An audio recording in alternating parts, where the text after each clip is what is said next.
नमस्कार दोस्तों, आज मैं आपके लिए गणित के इंपॉर्टेंट क्वेश्चन कराऊंगा। तो चलिए स्टार्ट करते हैं। पहला सवाल है, दो संख्याओं का योग 9 है और उनके व्युत्क्रमों का योग 1/2 है, तो उनमें से एक संख्या है, उनमें से हमें एक संख्या बतानी है। और आरआरबी 2018 का पूछा गया ये प्रश्न है। देखो, बोला है दो संख्याओं का योग 9 है, कोई दो संख्या है, एक संख्या को मैं ए ले लेता हूं, दूसरी संख्या को बी, और दोनों का योग, योग मतलब प्लस, कितना दिया गया है? 9 है। यही तो प्रश्न है। और उनके व्युत्क्रमों का योग 1/2 है।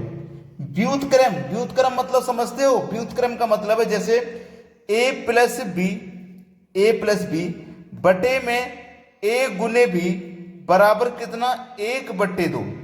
ये है इसका मतलब। इसका व्युत्क्रम करेंगे तो 1/2। ठीक है। अब व्युत्क्रम करने पे देखो आपको क्या मिलेगा। ये जो a है इसको पलटोगे आप तो 1 के बटे में a आ जाएगा, b को पलटोगे तो 1 के बटे में b आ जाएगा। समझ रहे हो मेरी बात को? अब इनका जो योग है वो कितना होना चाहिए? 1 के बटे में 2 होना चाहिए। समझ गए? बस अगर आप इस बात को समझ गए तो सवाल खत्म। ठीक है, प्रश्न हो गया।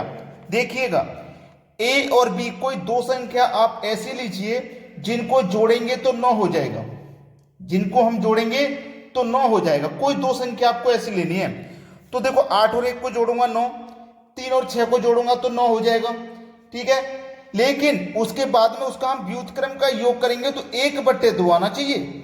अगर हम व्युत्क्रम का योग करेंगे तो कितना आना चाहिए? 1/2। चलिए, मैं यहां पे क्या करता हूं, 3 + 6 ले लेता हूं, कितना हो जाएगा? 9। और मैं 3 और 6 का अगर गुना करूंगा तो 3 6 कितना हो जाएगा? 18 हो जाएगा। समझ लीजिए प्रश्न को। मैंने 3 और 6 को लिया तो 9 हो गया, और 3 और 6 का अगर मैं गुना करूंगा तो 18 हो जाएगा। ठीक है, अब समझिए मेरी बात को, पहले प्रश्न को। ये मेरे पास a + b था और बटे में a गुने b था। ठीक है, अब यहां पे a + b मेरा कितना दिया गया है? a + b मेरा दिया गया है 9। ठीक है, और ab बटे में क्या है? ab हो गया। देखो, a + b का मान मैंने 9 लिख लिया, ab मैंने लिख लिया ऐसे ही। बराबर में दोस्तों कितना है? 1 के बटे में 2 है। अब मैं यहां पे क्रॉस मल्टीप्लाई करूंगा, 2 का गुना 9 से करूंगा तो 18 हो जाएगा, बराबर ab का गुना 1 से करूंगा तो ab ही रहेगा। तो ab का गुना कितना हो गया? 18 हो गया, जो कि मैंने यहां पे किया है। a और b जोड़ के 9 और a और b गुना करके कितना? 18। क्लियर होगी बात? अब हमसे पूछा उनमें से एक संख्या कौन सी है। एक संख्या मेरी 3 है और एक संख्या 6 है। या तो ऑप्शन में से 3 होगा या 6 होगा, कोई एक संख्या होगी। तो देखो 6 दिया गया है, मतलब बी ऑप्शन हो जाएगा सवाल का सही जवाब। प्रश्न को जब तक आप समझोगे नहीं तो आप कर नहीं पाओगे। अब देखेंगे अगला प्रश्न। अगला प्रश्न है, कौन सी संख्या 4 से पूरी तरह विभाजित है? सभी प्रश्न आरआरबी में पूछे गए हैं।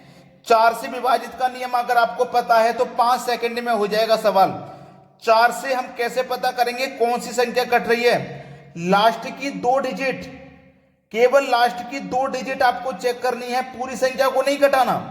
केवल लास्ट की 2 डिजिट को कटाना है। लास्ट की 2 डिजिट पूरी पूरी कट जाएगी, कुछ भी शेष नहीं बचेगा, तो समझ लो वो पूरी संख्या कट जाएगी।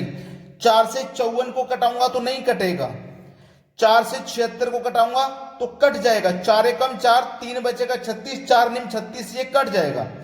4 एकम 4, 2 बचेगा 26, 26 4 से नहीं कटता। और ये जो 90 है ना, 4 दूने का 8, 1 बचेगा 10, 10 भी नहीं कटता।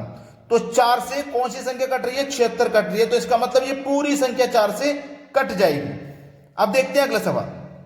अगला प्रश्न है, 276x13 से विभाज्य है, x के संभावित मानों का योग क्या होगा? देखो ध्यान देना प्रश्न को। संख्या दी गई हमारे पास 2, 7, 6 और x और 1। ठीक है, 3 से विभाज्य हैं, 3 से डिवाइड हो जाएगी। तो x के जो संभावित मान होंगे वो कौन कौन से होंगे? ठीक है, वो कितने मान होंगे, उनका योग का पूछा है। अब देखो 3 से संख्याएं कौन कौन सी कटती हैं? जिनका योग 3 से कटता हो, जैसे 2 और 9, 2 और 7 9, 9 और 6 15, 15 में 1 जोड़ूंगा 16। ठीक है, 16 हो गया। अब x का मान सबसे पहले मैं क्या रखूं? 2, तो कितना हो जाएगा? 18, 18 3 से कट जाएगा, पहली संख्या तो कट गई। ठीक है, अब देखो 18 16 हो रहा ना सभी का, एक 2 रखा पहले मैंने, 18 हो गया। ठीक है। अगर मैं यहां पे दूसरा मान क्या रख सकता हूं, 2 की जगह पे 5 रख सकता हूं। अगर मैं 16 में 5 जोड़ूंगा तो कितना हो जाएगा भैया, 21 हो जाएगा। 21 भी 3 से कट जाएगा, कट जाएगा कि नहीं, 21 से कट जाएगा। 5 रखा था और मैं दूसरा मान और क्या रख सकता हूं भाई, 16 था ना, यहां तक 16 था। मैं और दूसरा मान क्या रख सकता हूं, 16 में मैं 8 जोड़ सकता हूं, 24 हो जाएगा। यानी कि 24 भी आपका 3 से कट जाता है, 3 अट्ठे 24 कट जाता है कि नहीं कट जाता। तो हमसे पूछा संभावित मानों का योग, एक मान मेरा 2 था, एक मान मेरा 5 था, एक मान मेरा 8 था, इनका योग करना है। 8 और 5 13, 13 में 2 जोड़ेंगे 15, तो इन संभावित मानों का योग कितना हो जाएगा मेरा, 15 हो जाएगा। बी ऑप्शन बिल्कुल सही है। अब देखेंगे अगला सवाल। अगला सवाल है, निम्नलिखित में से कौन सी संख्या 6 से विभाज्य है, 6 से कटने वाली संख्या। 6 से कटने का नियम अगर आपको पता है तो ठीक है, अगर नहीं पता तो मैं आपको एक तरीका बताता हूं 6 से कटने का। आप 6 से वैसे तो सभी संख्याओं को काट सकते हो क्योंकि 6 छोटी संख्या है, वरना आप 6 के फैक्टर कर लो, 2 तिया 6, ठीक है। तो 2 से तो सभी संख्याएं कट रही हैं क्योंकि सभी का इकाई अंक सम है, तो 2 से तो सभी कट रही हैं। और जो 3 से भी कट जाएगी तो समझ लो वो 6 से भी कट जाएगी, जो 2 से भी कट जाएगी, 3 से भी कट जाएगी, समझ लो वो 6 से भी कट जाएगी। तो 2 से तो सभी कट रहे हैं, 3 से कटा लो। और 3 से कौन सी संख्या कटती है जिनका योग 3 से कटता हो, 6 और 4 10, 10 और 3 13, 2 15 और 1 16, 16 3 से नहीं कटता, 4 12, 12 3 15, 16 17 18, 18 3 से कटता है, तो इसका मतलब ये कट सकता है। 1 और 2 3, 3 और 3 6, 6 और 4 10 और 4 14, 14 3 से नहीं कटता। 1 और 2 3, 3 और 3 6, 4 10, 10 भी 3 से नहीं कटता। तो एक ही संख्या है, बी ऑप्शन, ये हमारे सवाल का सही जवाब हो जाएगा। अब देखते हैं अगला प्रश्न। अगला सवाल है, इनमें से कौन सी संख्या 9 से भाज्य है, मतलब 9 से कट जाएगी।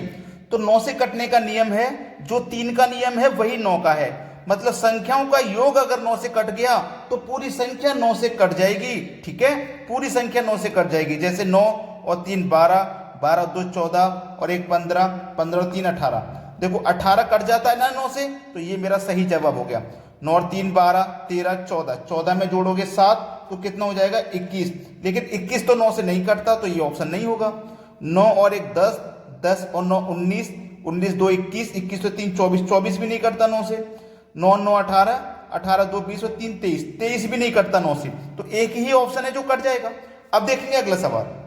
अगला प्रश्न है, 1 की पावर 3, 2 की पावर 3, 3 की पावर 3, 10 की पावर 3 तक हम लोग जा रहे हैं और इनका सभी का योग 3025 हो रहा है। तो इसका योग क्या होगा, देखना ध्यान से, प्रश्न केवल ट्रिक के ऊपर आधारित है। ये देखो 1 की पावर 3 प्लस 2 की पावर 3 प्लस 3 की पावर 3, और ये हम कहां तक जा रहे हैं, 10 की पावर 3 तक जा रहे हैं। इसका योग है 3025। फिर हमें दिया गया है, उसे देख लेते हैं जो दिया गया है। दिया गया 2 की पावर 3, 4 की पावर 3, 6 की पावर 3, और ये कहां तक गया है 20 तक, 20 की पावर 3 तक का मान पूछा है। अब देखना प्रश्न को केवल समझना, 1 की पावर 3 का मान 1, 2 की पावर 3 का मान 8, 3 की पावर 3 का मान 27, ठीक है। अब 2 की पावर 3 का मान 8, 4 की पावर 3 का मान 64 और 6 की पावर 3 का मान 216, ठीक है। अब देखो 1 से ये कितने गुना है, 8 गुना है भाई, कितने गुना, 8 गुना, 8 अट्ठे 64, ये भी 8 गुना, 27 का 8 से गुना करेंगे 216, ये भी 8 गुना। अब ये सभी 8 गुना हैं, सभी 8 गुना हैं, तो ये मान भी तो 8 गुना हो जाएगा, हो जाएगा कि नहीं। तो बस 3025 का 8 गुना कर दो, 8 पंजे 40 का 0 हासिल लगे 4, 8 दूने का 16, 4 जोड़ देंगे 20 का 0 हासिल लगे 2, 8 का 0 में करेंगे 0 हासिल का 2 आ जाएगा, और 8 दिया 24।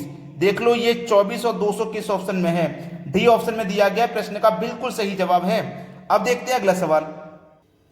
अगला प्रश्न है, एक प्रतियोगिता में 5 बच्चे भाग लेते हैं, प्रत्येक बच्चा एक दूसरे के साथ खेलता है, तो कितने खेल खेले गए। इसको करने का ना सबसे आसान तरीका है n into n minus 1 divided by 2, बस सवाल खत्म हो गया। n का मतलब 5, 5 में से गया 1 तो 4 बटे में 2, 2 दूने का 4, 5 दूने का 10, सवाल खत्म। कितने खेल खेले गए, 10 खेल खेले जाएंगे, ये आपके सवाल का सही जवाब हो जाएगा। अब देखेंगे अगला प्रश्न। अगला प्रश्न है 12.0543 में 3 का स्थानीय मान कितना है। ये सवाल आप होमवर्क के लिए मैं दे रहा हूं और आप इस प्रश्न का आंसर मुझे कमेंट में बताएंगे क्या आएगा। सभी बच्चे अपना अपना आंसर कमेंट करेंगे, ठीक है। इन 4 ऑप्शन में से सही जवाब बताएंगे सभी बच्चे, ठीक है दोस्तों। वीडियो देखने के लिए बहुत बहुत धन्यवाद।